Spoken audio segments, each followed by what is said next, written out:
मैं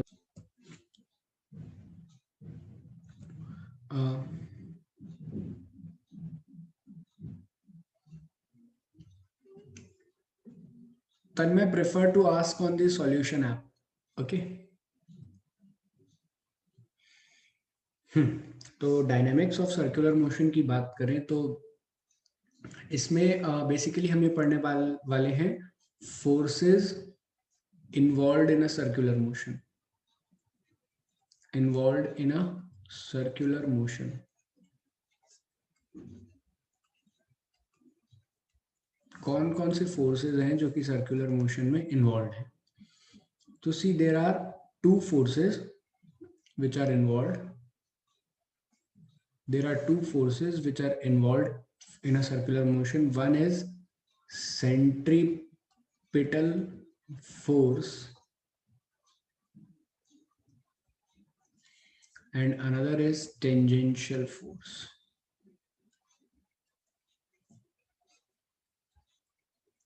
Centripetal force provides centripetal acceleration. क्या देता है? Centripetal acceleration और tangential force provide tangential acceleration. दोनों का काम तुम्हें अच्छे से पता है. कंपलसरी कौन सा है? कंपलसरी है सेंट्रिपिटल फोर्स, क्योंकि ये सेंट्रिपिटल एक्सेलरेशन देगा और इसी के साथ सर्कुलर मोशन पॉसिबल है. बोलो क्लियर है क्या? F centrifugal equal to MAC. तो F equals to M V square by R और M omega square R. Clear है? डायरेक्शन का होगी इनसाइड.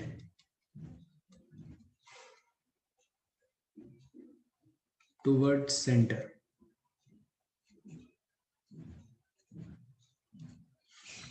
टेंजेंशियल फोर्स क्या होता है? Tangential force Ft is equals to MAT. Ft equal to M dV by dt. कल हम यही पढ़ रहे थे. Tangential force along tangent of circle.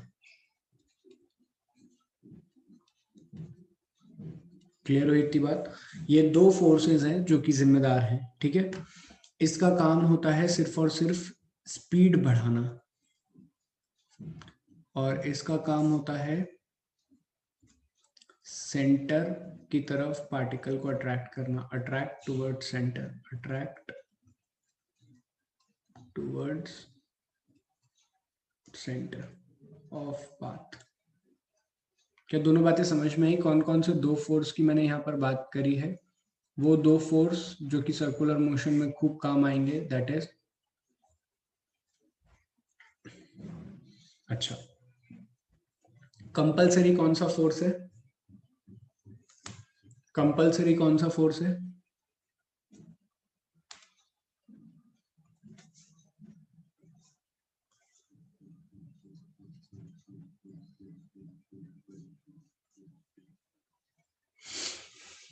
ठीक है, लिखो इतना फटाफट. Tangential acceleration can decrease the speed also. Depend करता है वो किस नेचर का है.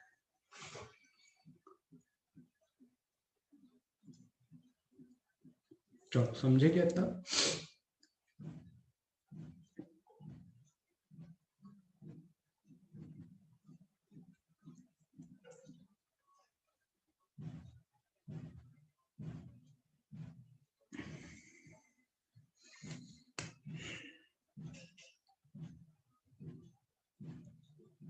बिल्कुल यूज कर सकते हैं. चलिए अभी हम बात करते हैं ये फोर्सेस दिख कैसे रहे होंगे. मान लो जैसे कि ये हमारा सर्कल है. ठीक है, ये सर्कल की रेडियस है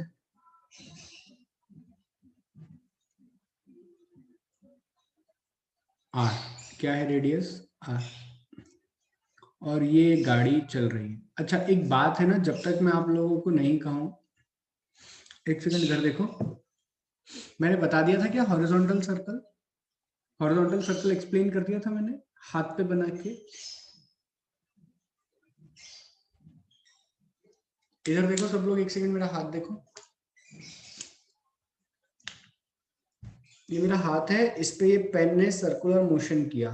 क्या किया पेन ने? ऐसे सर्कुलर मोशन किया। तुम्हें दिखाऊंगा तो ऐसे दिखेगा ना?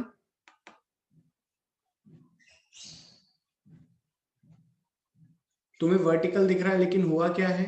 हॉरिजॉन्टल। अरे बार बार ऐसे पढ़ा थोड़ी पाऊंगा बेटा मैं, ऐसे बना के, है ना? तुम्हें दिख रहा है वो क्या है? वर्टिकल। लेकिन जब तक मैं ना कहूं तब तक क्या मानना है? हॉरिजॉन्टल। इसका बहुत फर्क है, इसीलिए कह रहा हूं मैं कॉन्सेप्चुअली ये ऐसा है।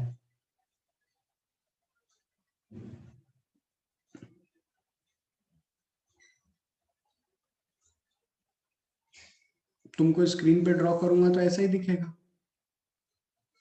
ठीक है? तो बेसिकली हम जो भी पढ़ रहे हैं ना, हम यहाँ से आप टॉपिक को दो पार्ट में डिवाइड कर लीजिए, या मैं कहूँगा कि यहाँ से हम डायनामिक्स ऑफ सर्कुलर मोशन को दो पार्ट में डिवाइड कर देता हूँ। सबसे पहला जो अभी हम पढ़ रहे हैं फिलहाल में, that is horizontal circular motion. क्या पढ़ रहे हैं हम लोग? हॉरिजॉन्टल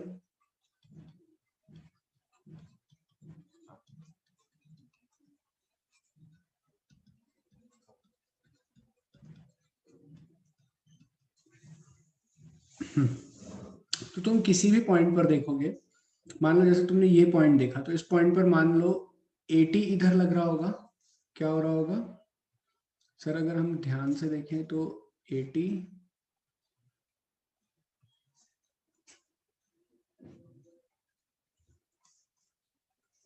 इधर लग रहा है सर,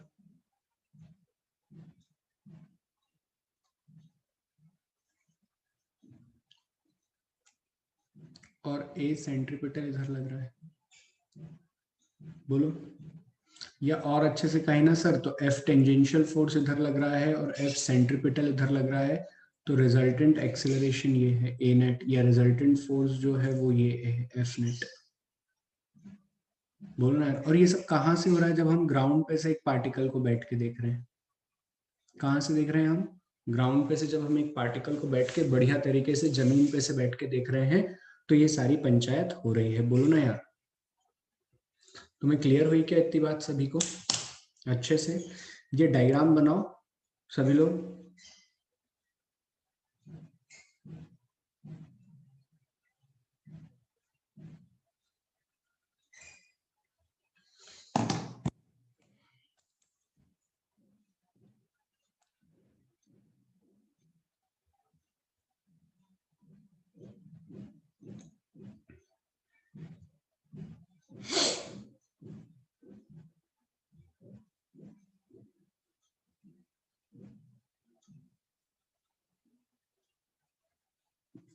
अच्छा, अब है ना, मैं यहां से एक बहुत काम की बात बता रहा हूं, थोड़ी देर के लिए हम मान लेते हैं यूनिफॉर्म सर्कुलर मोशन।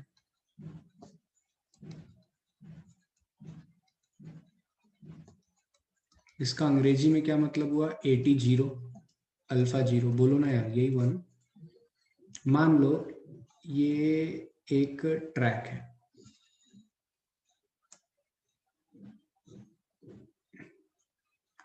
ये एक ट्रैक है, इस पे ये गाड़ी घूमेगी।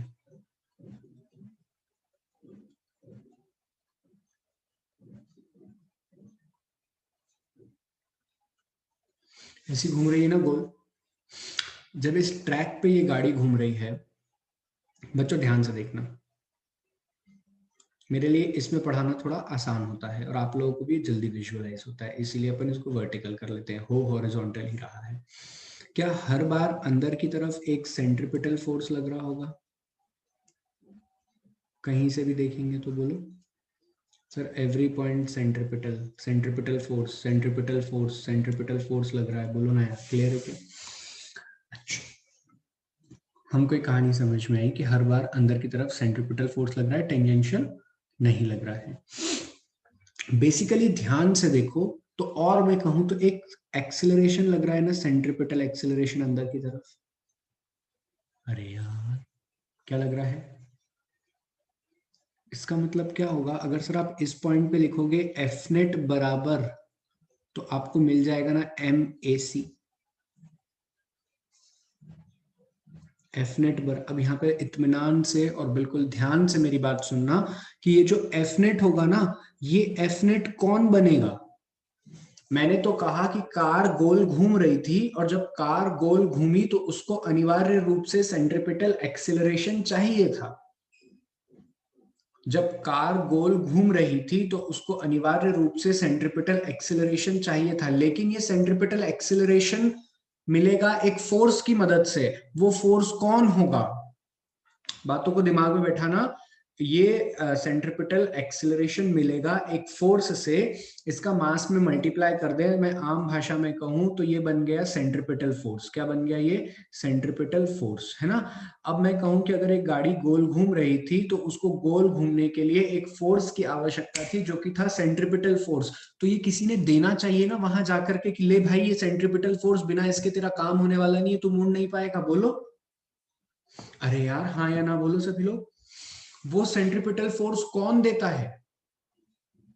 इधर देखो, जब तुम एनएलएम के क्वेश्चन करते थे तो तुमको एनएलएम में इतना पूछने का मौका नहीं मिला। यहाँ पे F1, यहाँ पे F2, यहाँ पे F3, तो तुम क्या करते थे? ओहो, अंग्रेजी में एफ नेट बराबर एम ए लिखते थे, बोलते थे ये सिस्टम ए एक्सेलरेशन से जा रहा होगा, और फिर F1 vector, F2 vector plus F3 vector ऐसा लिख देते थे।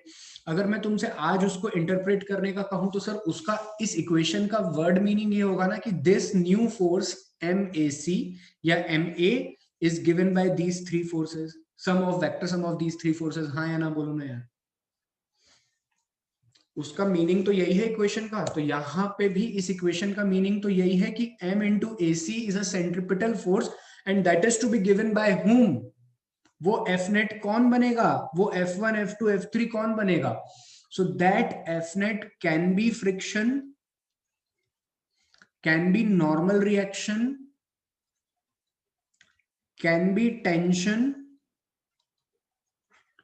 और एनी अदर फोर्स, कोई भी हो सकता है। क्लियर हुई क्या बात हर किसी को अच्छे से?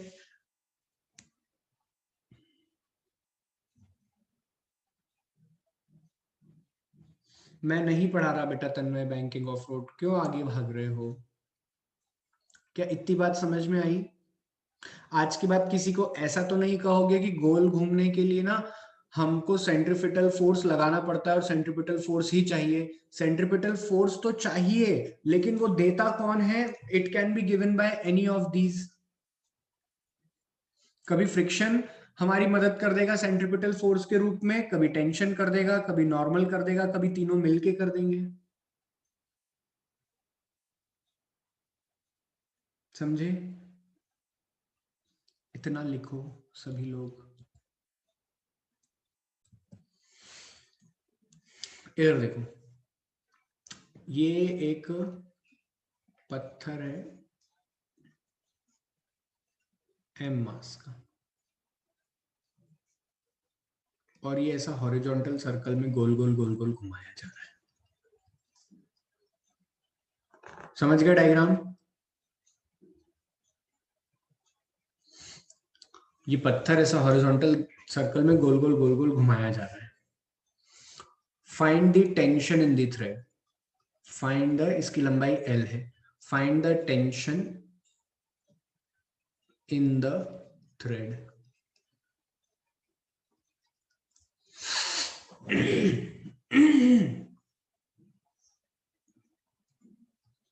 इधर देखो सर, हम बहुत अच्छे से एक बात जानते हैं कि अगर ये चीज ओमेगा कांस्टेंट से घूम रही है, क्वेश्चन वाले ने दिया है हमको कि ये चीज ओमेगा कांस्टेंट से घूम रही है, एक जैसी गर्र गर्र गर्र गर्र गर्र गर्र गोल गोल घूमती जा रही है, तो इसके गोल घूमने में हम एक बात तो जानते हैं कि सर इस एम बॉडी पर ना, अगर हम ये ग्राउंड पर से देखें तो इस एम बॉडी पर ना एक सेंट्रिपिटल फोर्स लग रहा, सेंट्रिपिटल एक्सेलरेशन लग रहा होगा अंदर। अरे यार हाँ ना बोलो। अब सर इस एम मास के डब्बे का फ्री बॉडी डायग्राम बनाए तो सर mg नीचे नॉर्मल रिएक्शन आएगा क्या? बताओ। बेटा प्राण ले लूंगा मैं अगर गलत आंसर दिया है तो, काट डालूंगा मैं। नॉर्मल रिएक्शन क्यों आएगा, कोई सरफेस के कांटेक्ट में है क्या, और एक सेंट्रिपिटल एक्सीलरेशन। mg तो पूरे टाइम जब जब ये डब्बा जहां जहां होगा mg तो नीचे ही लग रहा होगा, और mg का कोई भी इफेक्ट नहीं होगा ना y डायरेक्शन में, क्योंकि डब्बा ऊपर नीचे थोड़ी जा रहा है, वो तो सिर्फ एक हॉरिजॉन्टल प्लेन में घूम रहा है। अरे तुम लोग जैसा बोलो, तुम्हें जहां लगे कि नहीं ऐसा नहीं है तो बोलना। क्लियर है क्या इतना? अगर इतना क्लियर है तो हम यहां से क्या लिखेंगे, F net equal to M A C. यहां पर सेंट्रीफ्यूगल फोर्स किसने दिया है सर, इस डायरेक्शन में तो टेंशन ही लग रहा है, तो टी बराबर एम ए सी, टी बराबर एम ओमेगा स्क्वायर एल। क्या अब टेंशन सेंट्रीपिटल फोर्स को दे, सेंट्रीपिटल फोर्स टेंशन द्वारा मिल रहा है क्या हमको? क्या मैं यही बात समझाने की कोशिश कर रहा था कि इसे सेंट्रीपिटल बोलते हैं, और सेंट्रीपिटल फोर्स इस बार टेंशन के बराबर आया है। तो इस बार सेंट्रीपिटल फोर्स, अगर धागा नहीं होता तो क्या बॉडी घूम पाती क्या? नहीं, तो मतलब धागे ने इस बार काम किया है सेंट्रीपिटल फोर्स देने का, धागे के अंदर जो टेंशन है, और कितना दिया है, एम ओमेगा स्क्वायर एल। अरे यार सब प्राण उड़ गए एकदम। सब 5 रुपए का और बता दो, ऐसा है जैसे कि पहले बोलते थे 5 रुपए का एक चक्कर और लगवा दो। चलो एक और क्वेश्चन करते हैं।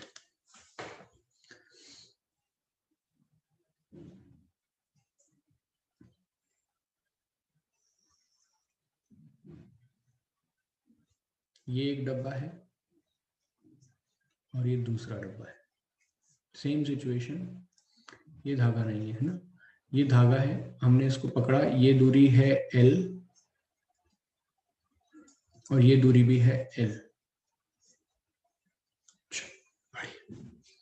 इसका मास है m और इसका मास है 2m, और हमने इसको घुमा दिया। क्या किया, घुमा दिया। अरे सर ये घूम रहा है क्या ओमेगा कांस्टेंट से? बहुत बढ़िया सर, बड़ा मत देखो एग्जैक्टली अभिमन्यु।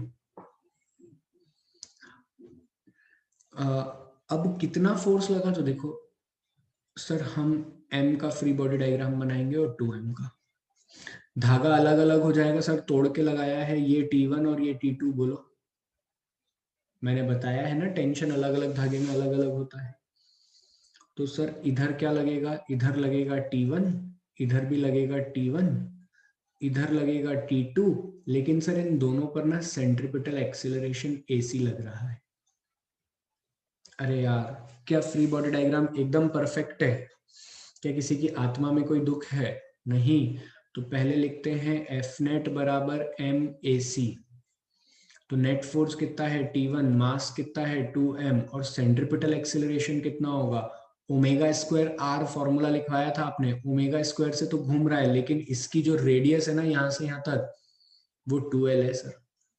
तो ओमेगा स्क्वायर इंटू 2l, तो T1 कितना आ गया, T1 आ गया 4m ओमेगा स्क्वायर एल। अरे हाँ ना बोलो, यहां पर सेंट्रीपिटल फोर्स किसने दिया है, टेंशन ने दिया है। कितना दिया है, 4m omega square L Newton. Clear हुई बात? अब आते हैं हम एक और डब्बे पे, सभी डब्बे बोलेंगे। सर इधर लग रहा है T1, इधर लग रहा है T2, ओहो इधर लग रहा है AC। आहा, T2 माइनस T1 बराबर MAC। ऐसा क्यों लिख रहे हो आप, क्योंकि एफ नेट बराबर MA लिख रहा हूं मैं। अरे यार हाँ ना बोलो, T2 बराबर कितना होगा, MA प्लस T1। MA की वैल्यू कितनी है, मास है m, सेंट्रीपिटल एक्सीलरेशन होगा omega square into L plus 4m omega square L. ये कितना हो जाएगा, 5m ओमेगा स्क्वायर एल।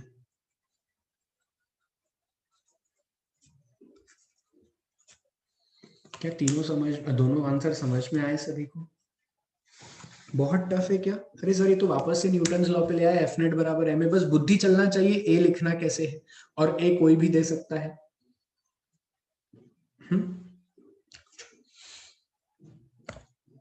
फटाफट लिखो। अब जैसा कि मैंने कहा था कि मैं आपसे सूडो फोर्स डिस्कस करूंगा, अब समय आ गया है सूडो फोर्स के एक बार मेरे द्वारा पढ़ाने का। अच्छा, है ना? अब तो तुम बेटा अभी रुक जाओ, परेशान मत करो, एक बार में स्क्रीनशॉट ले लो फटाफट। चलिए अब आ जाइए, मुझे बताइए आपको सूडो फोर्स की जानकारी ऐसे है क्या? क्या आप ऐसा समझते हैं, अरे ये अपना ट्रक है, ये इसके पहिए हैं, और मान लो इसमें ये आदमी खड़ा हुआ है ना? अब ये ट्रक आगे जाएगा और आप जो पीछे हुए वो सूडो है, ऐसी जानकारी है क्या?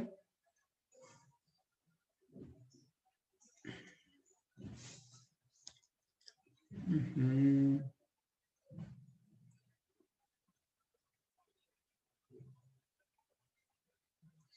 ये ट्रक चल रहा है, अचानक ब्रेक लगेगा, आप आगे की तरफ जाओगे, ये सूडो है, ऐसा है क्या?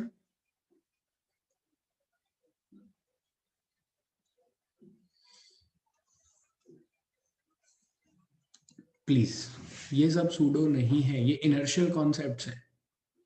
ये क्या है? बिकॉज ऑफ इनर्शिया है ना?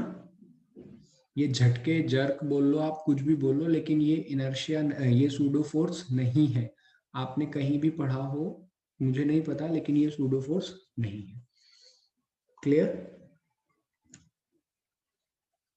ये सूडो फोर्सेस नहीं है। आपको ऐसा पढ़ाया होगा कि आप कार में, मतलब पढ़ाया होगा इन द सेंस आपने कहीं पढ़ा होगा तो आपने ये समझ लिया होगा कि कार में हम चलते हैं ऐसे, और फिर जब हम गाड़ी मुड़ती है तो हम बाहर की तरफ जाते हैं, तो ये सूडो लग रहा है हमारे ऊपर।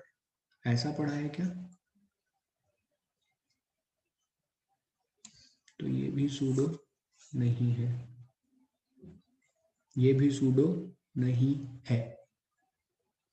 अगर ये सूडो होता तो फिर इसको फर्स्ट लॉ में इनर्शिया क्यों बोलते?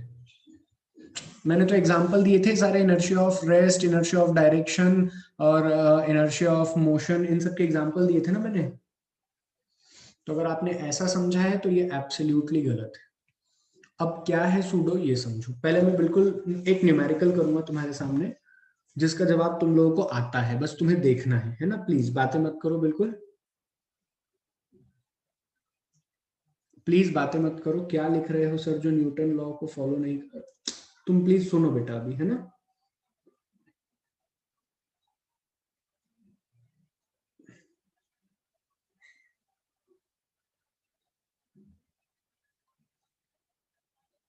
अभी वो ज्यादा दिमाग मत लगा, बात कैसे करेंगे नालायक। इधर सुनो, बहुत बोलता है।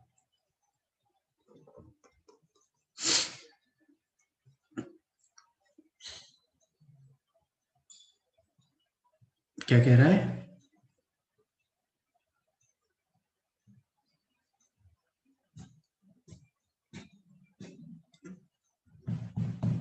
चलो इधर देखो, सूडो पढ़ना है इनको। ये एक डब्बा है, ठीक है? इस पे 20 न्यूटन का फोर्स लग रहा है, और ये डब्बा है 5 kg का, और अपन तो बढ़िया ग्राउंड पर चद्दर डालकर बैठे हैं, सो रहे हैं और डब्बे को देख रहे हैं। प्लीज ध्यान से समझना, मैं एक ही बार बताऊंगा, ठीक है? तो एक्सेलरेशन कितना होगा इस डब्बे का?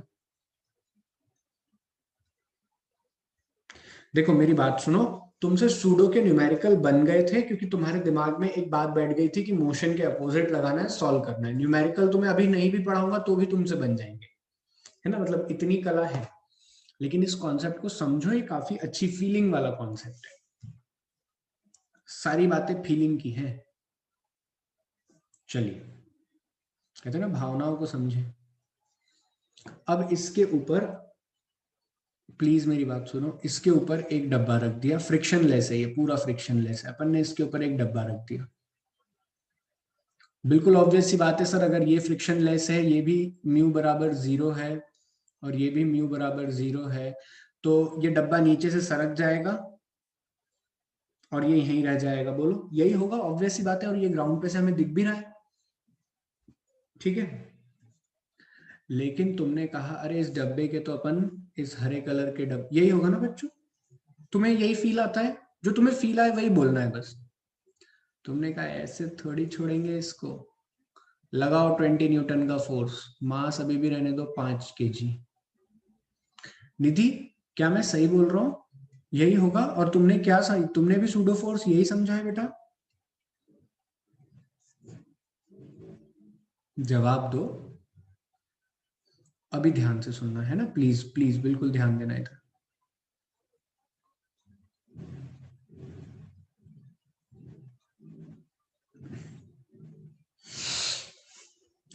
अभी भी ये डब्बा वही ए बराबर 4 मीटर/सेकंड स्क्वायर से चल रहा है, कोई दिक्कत नहीं है। ये वाला डब्बा 4 से चल रहा है, इसका मास ले लेते हैं अपन 2 kg। कितना ले लेते हैं? अब है ना, तुम कहाँ चढ़ गए हो? तुम चढ़े गए सब लोग जाकर के इसके ऊपर, बोले हम तो इस ग्रीन वाले डब्बे को चढ़ाएंगे। क्या करेंगे हम? इस ग्रीन वाले डब्बे को चढ़ाएंगे, नीचे गिरने वाला है। तब तुम जब जमीन पर देखोगे, ऐसे देखना, इधर देखना, ऐसे मुंह करके जमीन पे देखोगे, मतलब जमीन पे इन द सेंस इस फ्लोर पे देखोगे, तुम रेस्ट पे पाए जाओगे ना। इस फ्लोर को देखोगे ना कि यार अगर मान लो इस फ्लोर पे ये तुम्हारा पेन गिर जाता, तुम्हें पेन हमेशा यही दिखता ना, मोशन में नहीं दिखता ना पेन? बोलो तुम क्या कहते?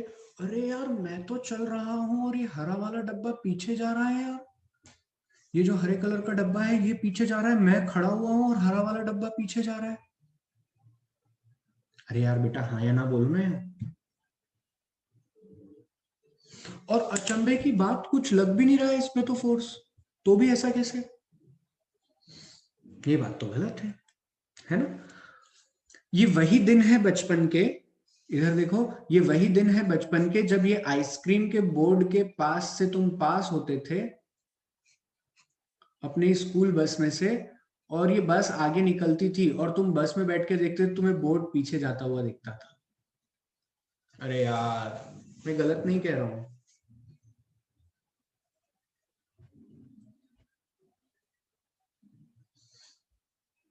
ये जो अपने आप पीछे जा रहा है ना, ये जो अपने आप पीछे जा रहा है ना, ऐसा प्रतीत हो रहा है, एग्जैक्टली ऐसा होता नहीं है, तुम्हें ऐसी फील आ रही है। ये जो अपने आप पीछे जा रहा है ना, अब कोई भी चीज पीछे जाएगी तो फोर्स तो दिख नहीं रहा, तो हम कहेंगे भैया न्यूटन तुम्हारी बात तो गलत है। क्या कहेंगे हम? कि ओ भैया न्यूटन तुम्हारी बात गलत है, बिना फोर्स के भी मोशन होता है। तो न्यूटन ने कहा कि तुम्हें अगर मेरा लॉ यूज करना है ना, तो ऐसा मान लो यहाँ पर एक फॉल्स फोर्स लग रहा है, सुडो। क्या लग रहा है? लूडो। बोलो। सुडो। क्लियर है हर किसी को? क्या इन तीनों में से कोई सूडो के केस को सेटिस्फाई कर रहा है क्या, जो मैंने बताया वो?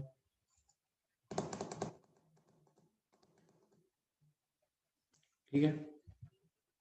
और मैं ये बात मैथमेटिकली भी प्रूव करूंगा कि हाँ सर, फ्रेम बदलते ही बेसिकली हुआ क्या, फ्रेम बदलते ही तुम यहां बैठे थे और एक बार यहां बैठे थे, तुम्हारी फ्रेम बदल गई। ये थी रेफरेंस फ्रेम अभी ये, और बाद में हो गई फ्रेम ऑफ रेफरेंस, ये FOR लिखते हैं, है ना? अब देखो एक क्वेश्चन, अरे यार अपने साथ ही ऐसा क्यों होता है?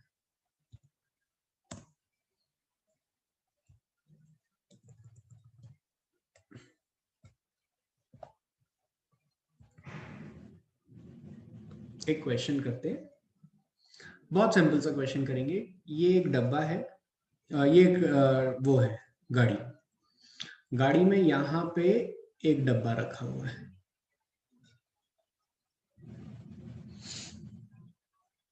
और ये एक M मास का बॉक्स रख दिया, ये गेट है गाड़ी का, मान लो ये ऐसा कुछ खंबा लगा है गाड़ी में, और ये गाड़ी चल रही है A एक्सेलरेशन से।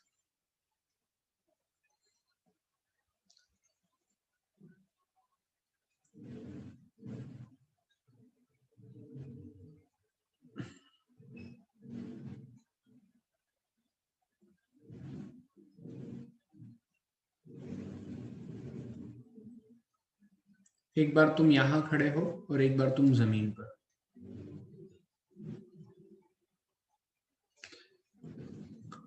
जब ये गाड़ी चल रही है तो क्या यहाँ पे नॉर्मल रिएक्शन आ रहा होगा क्या? देखते हैं, फ्री बॉडी डायग्राम बनाते हैं। mg नीचे, एक नॉर्मल रिएक्शन n1 और एक दरवाजे की तरफ से आ रहा होगा n2, और a एक्सेलरेशन से सिस्टम आगे जा रहा है। पहले ये वाला पार्ट सॉल्व करते हैं। तो n2 बराबर ma हो जाएगा। अभी मेरे को बताने की जरूरत नहीं है, एफ नेट बराबर ma Newton second law of motion. अरे यार हाँ ना बोलो ना यार, डरते क्या हो ऐसे? सही होने पे मैं कौन सा अवार्ड देने वाला था, है ना? अब देखो इधर, अब तुम इस फ्रेम में बैठे हो, mg नीचे, नॉर्मल रिएक्शन ऊपर, और n1 इधर लग रहा है, और तुम डब्बे को देखकर क्या कहोगे? अरे तू तो चल ही नहीं रहा, और जब तू नहीं चल रहा तो किस बात का एक्सीलरेशन? कोई एक्सीलरेशन नहीं है, तू तो रेस्ट पे पड़ा है। तुम कहोगे ना डब्बे को, तुम अपने हिसाब से ही देख रहे हो चीजों को, तुम कहोगे ना डब्बे को कि किस बात का एक्सेलरेशन? भाई तेरे पे कौन सा एक्सेलरेशन लग रहा है? तू और मैं आमने सामने ही तो बैठे हैं, कहाँ चल रहा है तू? तो यहाँ पे एक्सेलरेशन 0, तो तुम क्या लिखोगे? एफ नेट बराबर है, में वापस तुमने लगाया न्यूटन सेकंड लॉ। अब n1 कितना, n2 नाम दिया था, सॉरी मैंने n2, और ये n1। अब n2 कितना हो गया? 0। अरे ये तो बदतमीजी हो गई, एक कॉन्सेप्ट कहता है 0 और वही कॉन्सेप्ट दूसरी जगह से लगाओ तो कहता है m है। पागल है क्या हम, हैं? और तुम चिल्ला रहे हो। हाँ निधि बिल्कुल सही कहा। तो ये आइसक्रीम वाले में भी तो रिलेटिव ही था यार, रिलेटिव एक्सेलरेशन, एक्सेलरेशन ऑफ डब्बा विथ रिस्पेक्ट टू आदमी इज 0, और यहाँ पे, यहाँ देखो, एक्सेलरेशन ऑफ डब्बा विथ रिस्पेक्ट टू आदमी is 0 and acceleration of sorry sorry sorry sorry sorry,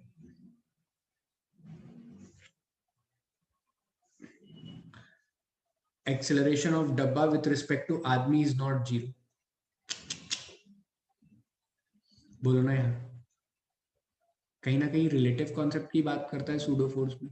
तो न्यूटन ने बड़ी चालाकी से दिमाग लगाया और न्यूटन ने कहा भाई साहब, अगर आपको मेरा लॉ वैलिडेट करना है तो आप अपने फ्रेम ऑफ रेफरेंस को जांचें। आप n2 पे बैठे हैं, देखो मैं बहुत काम की बात लिखूंगा इसके आगे, बहुत ध्यान से देखना। आप जब जमीन पे बैठते हैं या कांस्टेंट वेलोसिटी या जीरो कांस्टेंट वेलोसिटी या रेस्ट से मेरे को देखते हैं, आप किसी भी मोशन को देखते हैं, तो उसे कहते हैं हम नॉन इनर्शियल फ्रेम। क्या कहते हैं? Non inertial frame. तो जब आप इनर्शियल फ्रेम से बैठते हैं, at that time you write F net बराबर M A vector and it is valid, and it is valid, ठीक है। लेकिन जब आप इनर्शियल फ्रेम ऑफ रेफरेंस में बैठेंगे ना, जब आप इनर्शियल फ्रेम ऑफ रेफरेंस में बैठेंगे, किस में बैठेंगे? इनर्शियल, मैं उल्टा लिख रहा हूं क्या? थोड़ा सा मैंने टर्म उल्टे लिख दिए, इसको नॉन इनर्शियल बोलते हैं ना, और इसको inertial, sorry sorry sorry sorry sorry sorry, हाँ। तो जब आप non inertial frame of reference पे बैठेंगे ना, तो आपको बताएं, मेरे सिस्टम की पढ़ाई करने के लिए अगर आपको मेरे लॉ लगाने हैं तो आपको ना यहाँ पे एक सूडो चिपकाना पड़ेगा। क्या चिपकाना पड़ेगा? सूडो। क्लियर हुई बात? हाँ या ना बोलो। अगर बात क्लियर हुई तो उसने आगे भी कहा, न्यूटन ने इसके बाद बोले सुनो, अगर जब तुम लगाओगे तो क्या अब सूडो लगाने से, मान लो इस डब्बे पे सूडो लगा दें, तो क्या ये डब्बा इस आदमी को चलता हुआ दिखेगा क्या? मेरे प्रश्न का जवाब देना। क्या सूडो लगाने के बाद भी कार पर चढ़े हुए आदमी को एम मास का डब्बा चलता हुआ दिखेगा? नहीं। तब आप लिखोगे, तब आप क्या लिखोगे? आप लिखोगे एफ नेट बराबर 0, और यहां से लिखोगे n2 माइनस सूडो बराबर 0, और यहां से लिखोगे n2 बराबर सूडो, और सूडो जो होता है ना, वो कुछ नहीं होता है, फ्रेम ऑफ रेफरेंस का acceleration into mass of the डब्बा। अब आ गया n2 बराबर m है, लेकिन फंडामेंटली दोनों इक्वेशन अलग अलग है, देख लो तुम। फंडामेंटली दोनों इक्वेशन एकदम अलग कहानी कह रही है। एक कह रही है एफ नेट बराबर 0, इक्विलिब्रियम स्थापित है, दूसरी इक्वेशन कह रही है नहीं भैया एफ नेट बराबर एम है। हालांकि रिजल्ट दोनों सेम दे रही है। इट मींस फिर यहां से लोग कहते हैं कि अब न्यूटन्स लॉ हम दोनों में यूज कर सकते हैं, लेकिन किस तरीके से यूज करा ये समझ में आया क्या हर किसी को क्लास में? हाँ या ना बोलो सभी लोग। And this is very important to remember. प्राण तो नहीं उड़े ना? आगे खींच लू थोड़ा? चलो, हाँ अभी यहां और क्लियर होगा। अभिमन्यु देखो, ये थी वो धागा और ये था वो एम मास का डब्बा। चुपचाप इधर देखो, सब लिखने का समय मिलेगा। अभी चुपचाप देखो, कांस्टेंट ओमेगा से घूम रही हैं चीजें। काय से घूम रही हैं? कांस्टेंट ओमेगा से। अगर चीजें कांस्टेंट ओमेगा से घूम रही हैं, अभी तुम ग्राउंड पर बैठ के बढ़िया मजे ले रहे थे ना, चद्दर बिछा के बैठे थे, एकदम ताड़ रहे थे डब्बे को। तुम्हारा आंसर क्या था? टी बराबर एम ओमेगा स्क्वायर एल। अरे हाँ ना बोल दो यार। तब तुमने कहा था कि इस डब्बे पे अंदर की तरफ एक एक्सेलरेशन लग रहा है एसी। अब तुम यहां बैठ जाओ आके, और ये यहाँ पे तुम्हारा पेन वापस गिर गया नीचे डब्बे से चिपक के, एकदम पटाख से चिपक गया जाके डब्बे से। तुम कहोगे तेरा एक्सेलरेशन किस बात का भैया? अब तो तेरा कोई एक्सेलरेशन नहीं हो रहा, मेरे रिस्पेक्ट में तो तू रेस्ट में है। मेरे रिस्पेक्ट में तो तू रेस्ट में है। तो अगर मैं तेरा फ्री बॉडी डायग्राम बनाऊंगा तो तेरे पे तो बस टी लगा इधर, और एक्सेलरेशन तो बिल्कुल कहीं कोई एक्सेलरेशन नहीं है, ना इधर मान चाहे इधर मान, कहीं कोई एक्सेलरेशन नहीं है। तो यहां से तो टी बराबर 0 आ गया, और पहले वाले लॉ में आया था टी बराबर ओमेगा स्क्वायर एल। मतलब आदमी ने जगह बदली तो टेंशन का व्यवहार बदल गया, ऐसा थोड़ी होता है। तो यहां पर फिर न्यूटन की बात को याद किया गया कि जब कभी भी आप अपना फ्रेम ऑफ रेफरेंस बदलते हो तो टेंशन जो फोर्सेस लग रहे हैं वो तो लिखो ही, साथ में मोशन के अपोजिट, एक्चुअली सेंट्रीपिटल एक्सेलरेशन ऐसा लग रहा था, इसके अपोजिट डायरेक्शन में एक सूडो फोर्स लगा दो। कहां लगा दो? एक सूडो फोर्स लगा दो। उस सूडो की वैल्यू कितनी होगी? उस सूडो की वैल्यू होगी मास ऑफ द डब्बा into acceleration of frame of reference. और यहां से लिखो अगली लाइन में कि अब डब्बे पे लगने वाले नेट फोर्स 0 है। अभी भी डब्बा मूव नहीं कर रहा है, अभी भी डब्बे पे लगने वाले नेट फोर्स कैसे हैं? 0 है। और फिर लिखोगे टी माइनस टी, ये वाला डायरेक्शन माइनस ले लो, प्लस सूडो बराबर 0। तो टी बराबर क्या हो गया? सूडो। और सूडो की वैल्यू कितनी होगी? मास इनटू सेंट्रीपिटल एक्सेलरेशन होता है ओमेगा स्क्वायर एल। देखो अब आंसर सेम आ गया ना, लेकिन फंडामेंटली दोनों इक्वेशन अलग अलग है। यहां पे तुमने क्या किया था? सर यहाँ पे हमने एफ नेट बराबर एम ए किया था। अरे बच्चों हाँ या ना बोल दो, सभी लोग हाँ या ना बोलो। आया समझ में? अच्छा, अब सर अगर हम ईमानदारी से बात करें ना, तो सेंट्रीपिटल अंदर, बस सुनते चलो सुनते चलो, 2 मिनट का और बचा है। सेंट्रीपिटल अंदर, टेंजेंशियल इधर, ऐसा होता है। फिलहाल में तो टेंजेंशियल है नहीं, तो क्या हम इसे complete pseudo of circular motion बोलेंगे क्या? अरे एक एक्सीलरेशन तो आपने माना ही नहीं, वो होता तो क्या करते सर हम? तो इसीलिए इसका नया नाम रखा गया कि ये सिर्फ सेंट्रीपिटल का सूडो है। ये किसका सूडो है? ये सिर्फ सेंट्रीपिटल एक्सीलरेशन के कारण पैदा होने वाला सूडो है, और ये सेंट्रीपिटल के अपोजिट लगता है, मतलब बाहर की तरफ रखता है, रेडियस से दूर की तरफ भागता है, सेंटर से दूर भागता है। तो इसका नाम रखा गया सेंट्रीफ्यूगल। क्या नाम रखा गया? सेंट्रीफ्यूगल। सेंट्रीफ्यूगल शब्द का ही अर्थ था अवे फ्रॉम दी सेंटर। तो ये फोर्स अगर तुम सूडो के नाम पे लगाओगे तो यहां से सेंटर से दूर भाग रहा है ना ये फोर्स, ऐसा सूडो। बहुत टफ नहीं है सूडो, बस एक बार याद रखना है, नहीं तो तुमने गलत पढ़ के भी सही न्यूमेरिकल कर दिए थे। आज सही पढ़ के सही न्यूमेरिकल करना। अरे यार,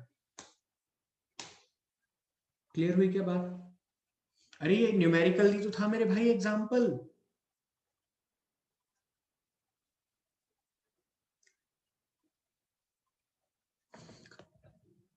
क्या ये एग्जाम्पल सेंट्रीपिटल सूडो का है क्या? बिल्कुल नहीं। जो तुम्हें बाहर की तरफ धक्का महसूस होता है, क्या वो सेंट्रीपिटल सूडो है? बिल्कुल नहीं। कैसे मूविंग है सौम्य? पागल हो क्या तुम? इधर आओ बे, पागल सरी की बात कर रहे हो? ये पेन कहां से मूविंग है बताओ? इस पेन पे तुम बैठ जाओ, अभी तुम अर्थ के ऊपर खड़े हो ना, अर्थ अपनी एक्सिस पे भी घूमती है और गोल गोल चक्कर भी काटती है। ऐसे गोल चक्कर काट रही, तुम्हें तुम्हें तुम्हारे नीचे से धरती गोल गोल निकलती हुई दिख रही तुम्हें? है? कुछ भी बात करते हो? बातें समझ में आई? सूडो क्या होता है? सर बातें समझ में आई। अगर सूडो ये होता है तो सर आज से ना न्यूमेरिकल सॉल्व करने के लिए, सर्कुलर मोशन के लिए हम तो एक बढ़िया सा रामबाण ढूंढ लेते हैं। जैसे ही, हाँ सूडो है ना, बिल्कुल है। जैसे ही कोई भी क्वेश्चन आएगा तो हम क्या करेंगे, बाहर की तरफ लगा देंगे सूडो, टेंशन खत्म, और इस डायरेक्शन में लिख देंगे एफ नेट बराबर 0। और जो हमारा ओरिजिनली कैसा होता था, ओरिजिनली सर ऐसा होता था कि टेंजेंशियल एक्सेलरेशन इधर, सेंट्रीपिटल इधर, तो सेंट्रीपिटल का काम तो हमने सूडो से तमाम कर दिया, और टेंजेंशियल को ऐसा ही रख देंगे हम, और सॉल्व कर लेंगे यहां से एफ नेट बराबर M80। बोलो ना यार। हाँ एम जी भी ले ले भाई, क्यों प्राण दे रहा है, एम जी भी ले ले। अरे हाँ ना बोलो ना यार। मतलब अब जब कभी भी क्वेश्चन आएंगे, और इत्तेफाक से सर हमारा फेवरेट वाला पार्ट आ गया ओमेगा कांस्टेंट, तो ओमेगा कांस्टेंट में तो हम सीधे सीधे बोल देंगे टेंजेंशियल एक्सेलरेशन 0 है, और सेंट्रीफ्यूगल फोर्स बाहर लग रहा है। काम खत्म हो जाएगा, जो कुछ भी दे रहा होगा उसको लिखेंगे और आंसर चिपका देंगे।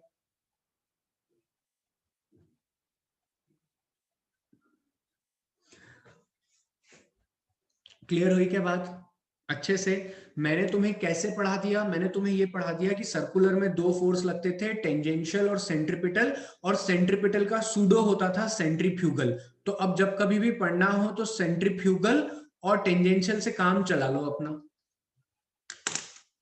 अरे यार, 80 के अपोजिट निधि सूडो लगता है, लेकिन उसको हम नहीं यूज कर रहे। दो दो सूडो यूज करने से अच्छा है एक में सूडो ले लो, एक में नॉर्मल ले लो, और सॉल्व कर लो, न्यूमेरिकल जल्दी हो जाएंगे।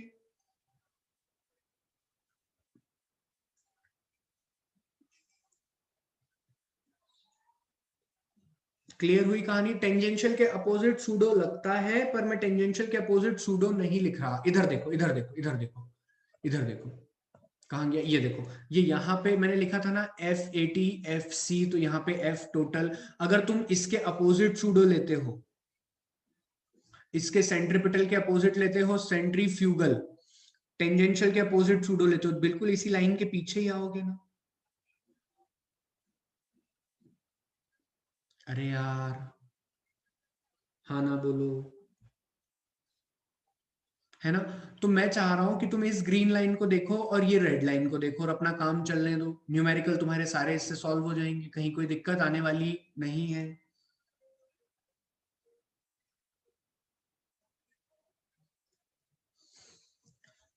ठीक है, अब मैं टाइम दे रहा हूं लिखने का। मेरे ख्याल तक यहां से तुम लोगों को लिखना है जो जो तुम्हें लिखना है, जैसे स्क्रीनशॉट लेना है स्क्रीनशॉट लो, जिसे लिखना है वो अपनी भाषा में लिख लो, सूडो फोर्स क्या होता है हिंदी में लिख लो, जो तुम्हें समझ में आया वो लिखो, और बाकी जिसको डाउट हो वो पूछो। सो नोट लिखेंगे अपन, in case of circular motion,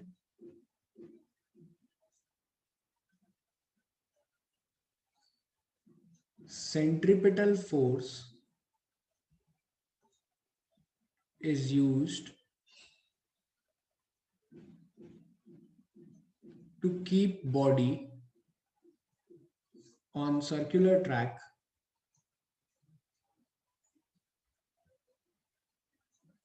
It acts towards center from ground frame.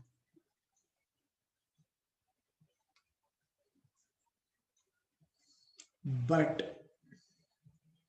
if a body moving in a circular track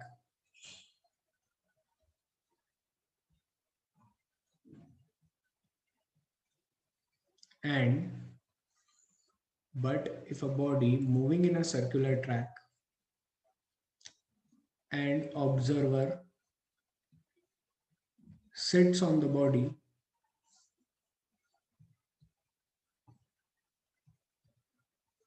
and observe the motion,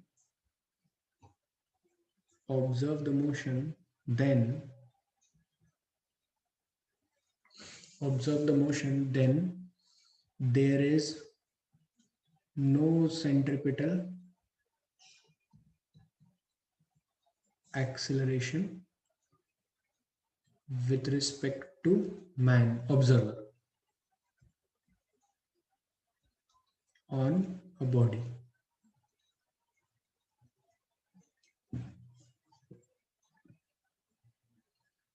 Therefore, we use a pseudo force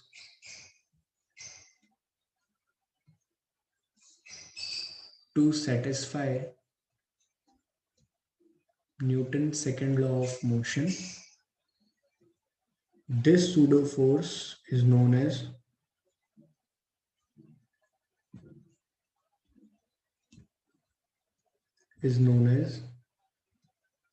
centrifugal force. Centrifugal force. और इसकी दिशा कहाँ होती है? Away from the centre, outward, away from centre. चलिए लिखिए सभी लोग. तुम ग्राउंड पे बैठे थे और ना एक आदमी पत्थर घुमा रहा था. अचानक से डोरी टूट गई. अचानक से जो स्ट्रिंग थी वो टूट गई. क्या होगा पत्थर? क्या सर, कितनी आसान बात करते हो. पत्थर टेंजेंशियली निकल जाएगा. पत्थर along the tangent to the circle निकल जाएगा. ऐसा ही तो होता था यार. फिर किसी का मुंह फूट जाता था और तुम्हें जूते पड़ते थे. अरे यार भूल गए क्या वो दिन?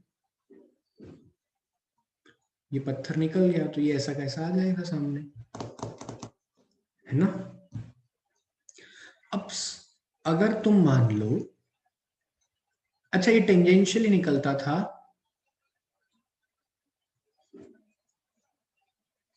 क्योंकि यहां पे जो सेंट्रिपिटल फोर्स लग रहा था. अच्छा, अब जब तुम यहां खड़े हो, कांस्टेंट ओमेगा से घूम रहे हो, तो कांस्टेंट ओमेगा से घूम रहे हो, तुम यहां बैठे हो, तो तुम क्या बोलोगे कि एक सूडो फोर्स बाहर की तरफ लगता है.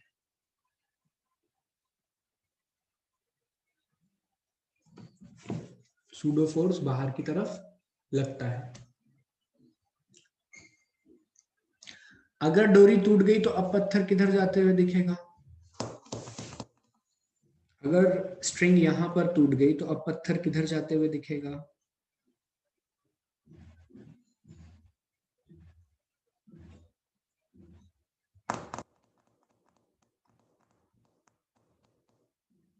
This is homework for you. सोच के जवाब देंगे.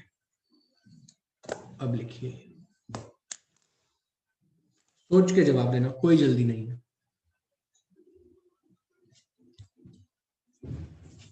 किसे जल्दी नहीं है सर, आपको या हमें? हमें तो कभी रहती ही नहीं है.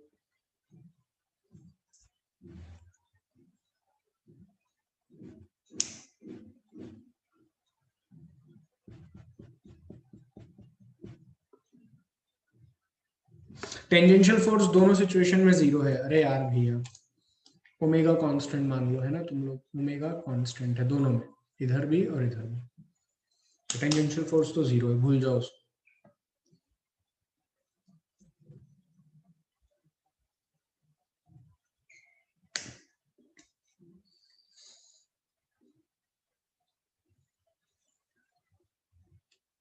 चलिए सोचिएगा आप लोग. इतना लिख लिया. कल तक बताइएगा मुझे आदमी के रिस्पेक्ट में, दोनों सिचुएशन में बताइएगा. आप तो फिर से सोचिएगा दोनों सिचुएशन में कि आदमी के ग्राउंड के रिस्पेक्ट में और आदमी के रिस्पेक्ट में पत्थर किधर जाएगा.